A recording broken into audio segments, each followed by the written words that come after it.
एक बार की बात है, एक घने जंगल में एक गहरा गड्ढा था। उस गड्ढे के पास खेलते खेलते 5 मेढक अचानक उसमें गिर गए।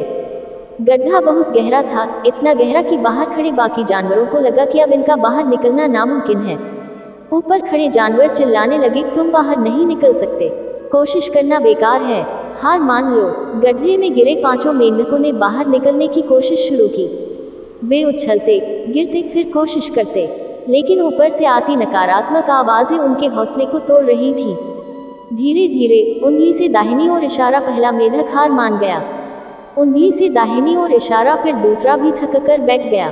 उंगली से दाहिनी ओर इशारा तीसरा और चौथा भी दूसरों की बातों में आकर कोशिश छोड़ बैठे।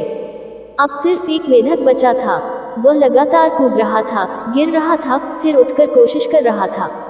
ऊपर खड़े जानवर और जोर से चिल्लाने लगे, मत कोशिश करो, तुम नहीं निकल पाओगे। लेकिन वह मेढक रुका नहीं, उसने पूरी ताकत लगाई और एक ऊंची छलांग लगाई और वह गड्ढे से बाहर निकल आया। जश्न!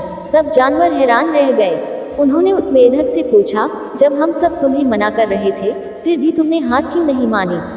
तब पता चला, उंगली से दाहिनी ओर इशारा वह मेढक बहिरा डेफ था। उसे लगा कि ऊपर खड़े सभी जानवर उसे प्रोत्साहित एनकरेज कर रहे हैं और यही सोच उसे आखिरी तक कोशिश करने की ताकत देती रही।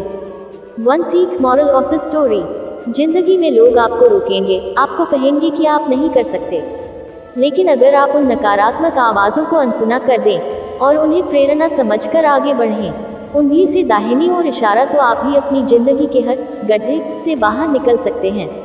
याद रखो, दूसरों की बातों से नहीं, अपनी मेहनत और विश्वास से अपनी कहानी लिखो। Biceps fire.